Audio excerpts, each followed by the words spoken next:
Oh!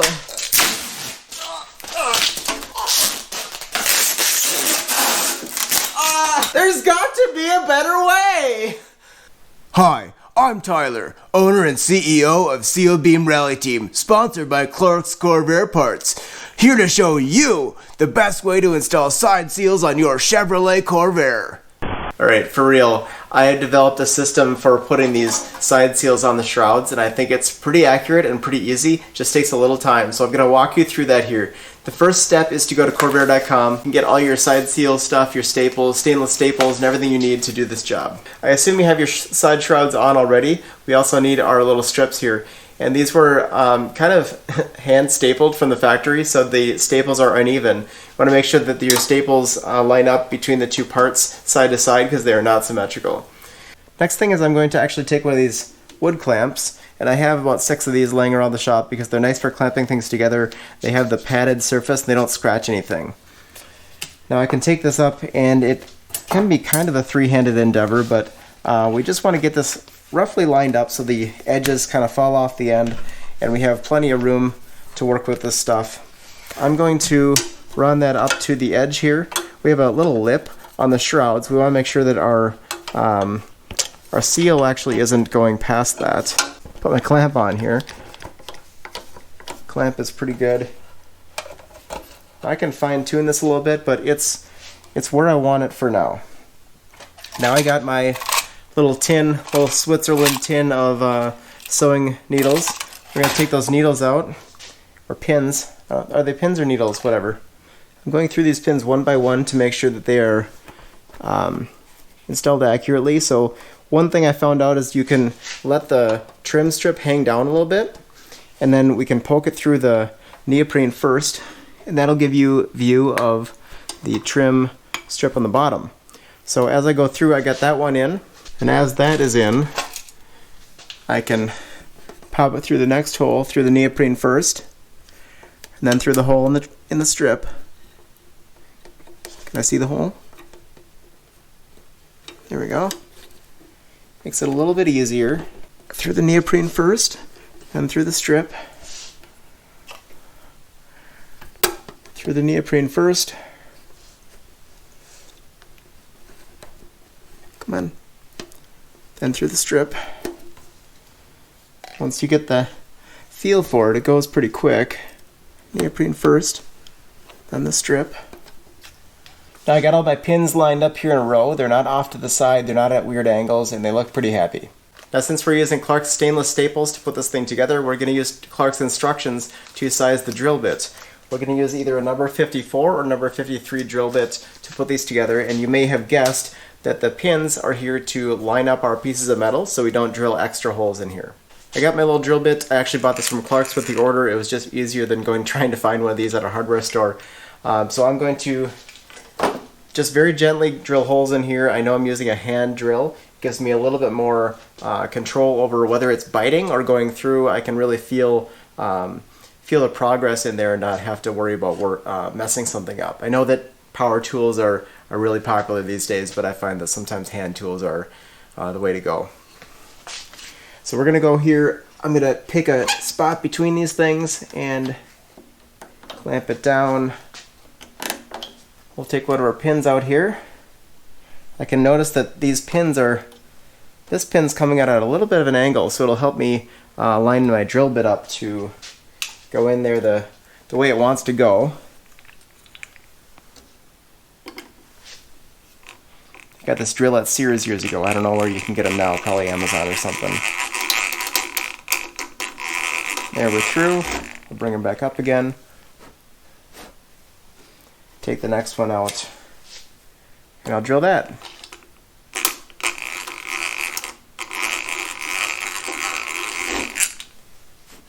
As little damage as possible. We got our stainless staple here. We can try to put this thing through now. I know that one of the holes was a little bit offset, so it's going to be a little bit more difficult to put this one through than normal. If I look at the bottom, I can see that side of the staple coming through. Can I put this one through the same way? This is the most fiddly part of this. Here we go. Give it a little persuasion, and now we're sticking through the bottom. I'm going to go put the next few staples in, and we'll come back.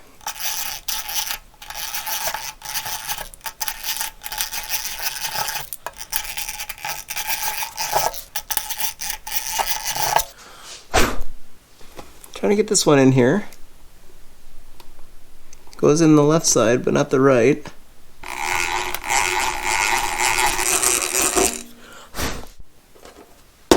There we go. Sometimes the holes just need to be straightened out a little bit.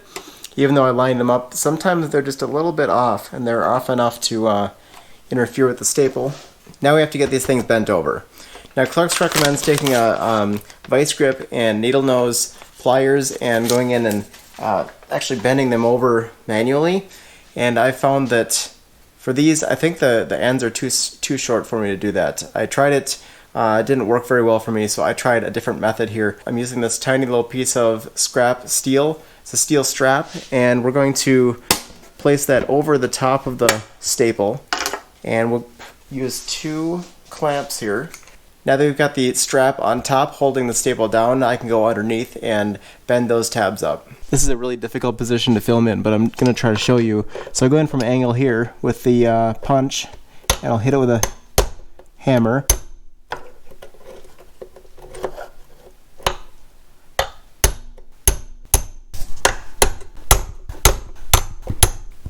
Now we can drive it home from the bottom.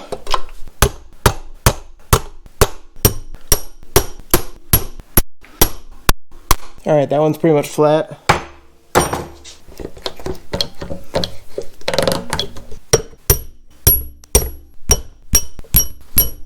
Be careful not to use too big of a punch because you can nick up that lower strip like I just did. The smaller one's better for finally setting it.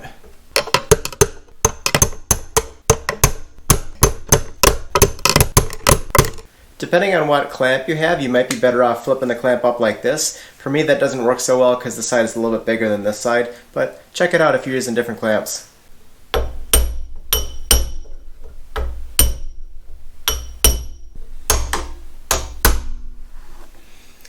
All in all, it takes like 2 minutes per staple. It's not a huge deal.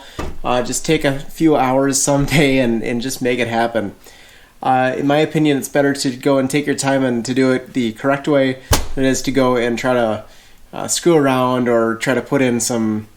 I know people do pop rivets, and pop rivets are a way you can do it, but it's going to make more holes and all that stuff. So I'm letting the drill go in a little bit angled the way the pin was, and then as I am turning it, I straighten it out a little bit. That allows me to get a straighter hole in there. I'm not entirely confident that the original staples were put in exactly square either, so I'm not too worried about it. I just want to make sure that I can actually get the staple in easily.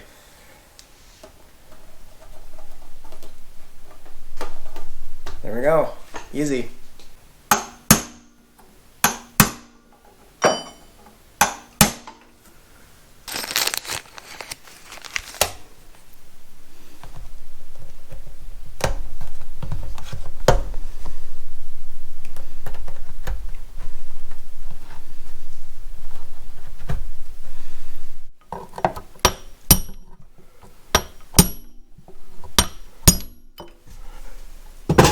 If you're hammering the staples in on the front end of the shroud, you can see, because the camera is clipped to the shroud, that it is kind of wobbly, not very structurally stable. So what I've done is actually I'll put the 2 workshop manuals up here, and they will kind of sit on the edge of the clamp, and then they won't slide off, but it'll give me a little bit of mass to hammer against to make sure I'm not bending the whole shroud.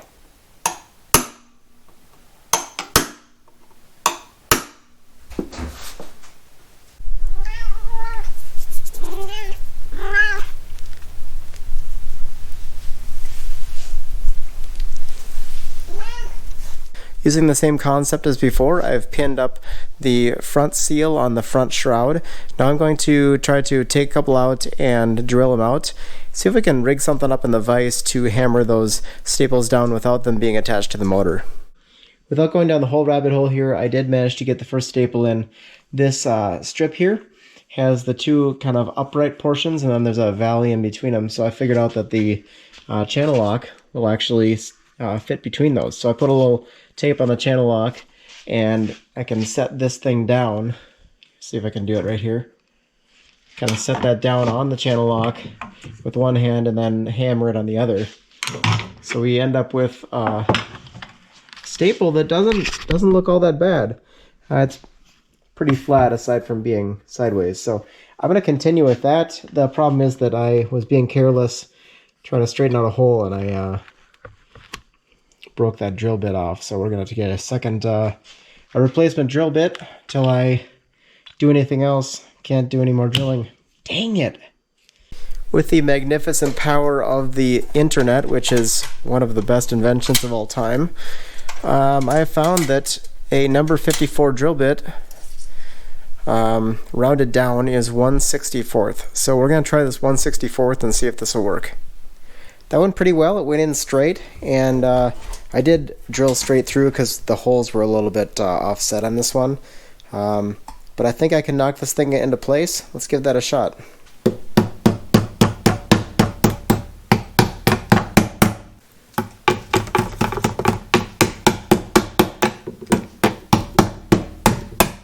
It's kind of hard to center it on this impromptu dolly I have set up here, but it does close up, so I think that's a success. We're going to keep going on these. I'm going to try to get all these done with this setup and see how it goes.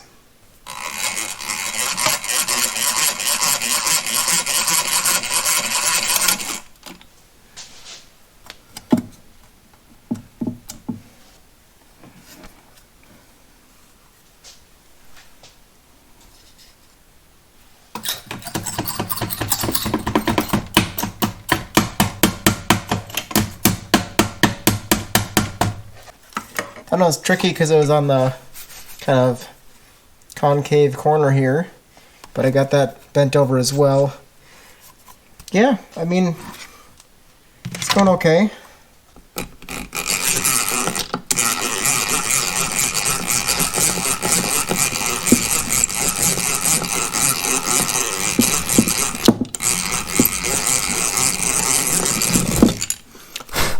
Working that drill bit back and forth slowly to get that angle correct. I don't want to break the back up.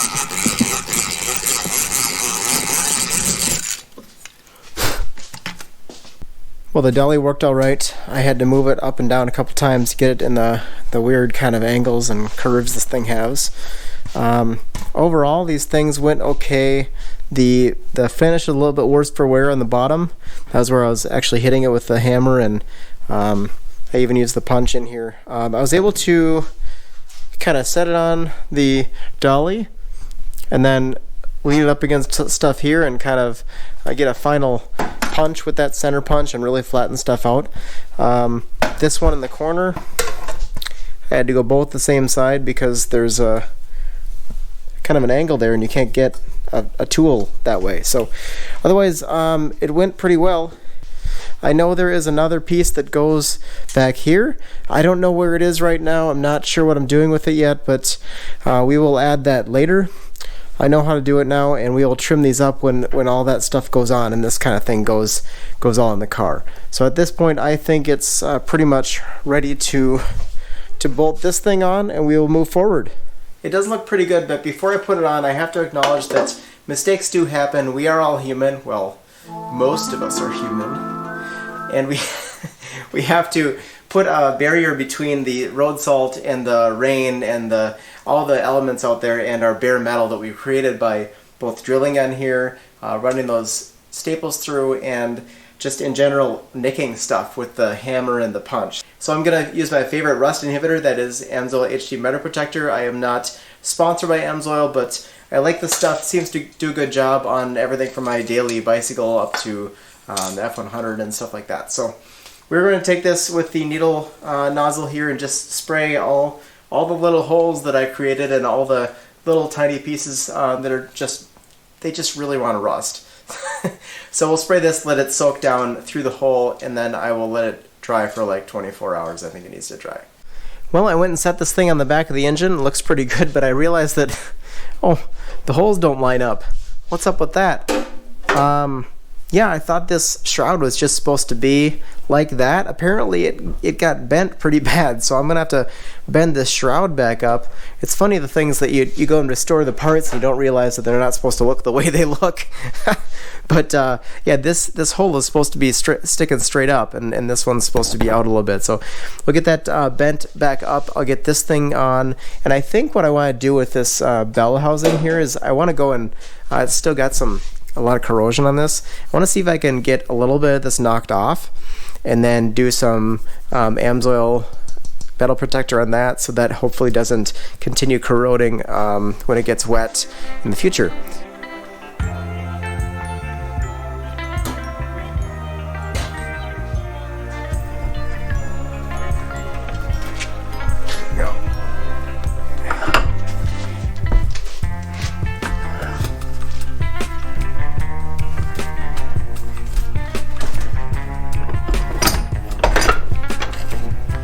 That didn't do much, did it?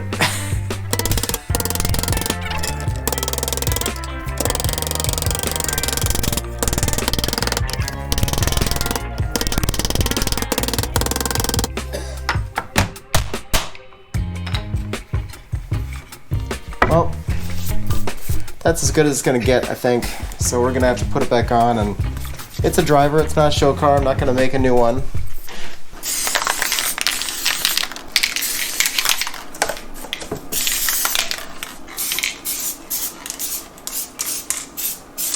Should be able to put this thing on now.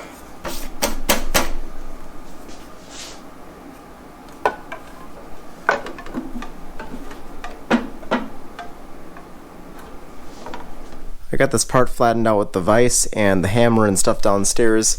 I think it looks pretty good. It's flat enough that I was able to install the front shroud here. Got all my bolts in. I got anti-seize on all the bolts, and then I also sprayed my AMSOIL metal protector on there. This is again what that looks like. I know I get questions about that. Otherwise, the thing is going together pretty well here. I got the dipstick kind of painted with a paint pen here. I can always repaint that if it's not the way I like. But the engine's coming together pretty well. The engine's looking pretty good now, and I'm really happy about how it's coming together. I have some wiring here to throw in the head temp sensor. I have to install the automatic choke rods and the little choke, what do you call those, coils. That stuff I have to take the shroud off for again. It just happens. So we're gonna have to do that. If you want to see that, let me know. Otherwise, I'm not planning on filming it. It's kind of small dumb stuff. My dad found this heater outlet that goes on the front of the top shroud. So I'm going to clean this up and install it. I know that a lot of people block that off. I might block it off seasonally, but in the cold weather and 0 degrees, whatever, when I'm driving this thing, I need to have some heat. So we're going to be installing that and hopefully going to the total stock heater system the best we can make it. Otherwise, thank you to Sam for sending me some bolts for this pulley up here. When I get those, I will install them, and it'll be a good deal. Thank you to Clark's Corvair Parts for sponsoring this project. Clark's and I have some really cool announcements for the next, it's probably gonna be like 3-4 weeks. This project is taking a huge step forward, and I'm very, very, very excited to share that with you when that comes up. So keep an eye out, like and subscribe if you like it. Next week, we have a 50-year-old rare sports car. It's been a one-owner car and has not run since 1987. So we're going to try to get that thing started up. It should be a really exciting, fun one. And I got a lot of cool documentation. It was purchased from a Lamborghini dealer. If that rings any bells, probably won't, but check it out. Anyway, thanks again to Clark's Corvair Parts for sponsoring the project. I have talked long enough. See you later. Press on.